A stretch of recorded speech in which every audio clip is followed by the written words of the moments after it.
মহান আল্লাহর পক্ষ থেকে সাইয়্যিদুল মুরসালিন আশরাফুল আম্বিয়া নবী মুহাম্মদুর রাসূলুল্লাহ সাল্লাল্লাহু আলাইহি ওয়াসাল্লাম আমাদের জন্যে রহমত।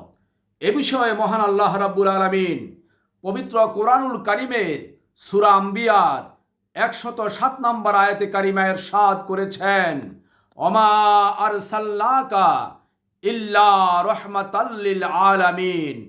O Prophet, we sent you as the greatest blessing of the whole universe.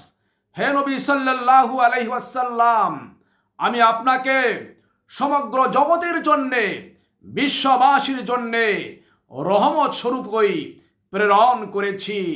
করুণার মূর্ত প্রতীক রূপে আমি আপনাকে বিশ্ববাসীর জন্যে প্রেরণ করেছি। নবীজি সাল্লাল্লাহু আলাইহি ওয়াসাল্লাম সমগ্র বিশ্ববাসীর জন্যে, আমাদের জন্যে রহমত, আমাদের জন্যে দয়া, আমাদের জন্যে করুণা, করুণার মূর্ত প্রতীক।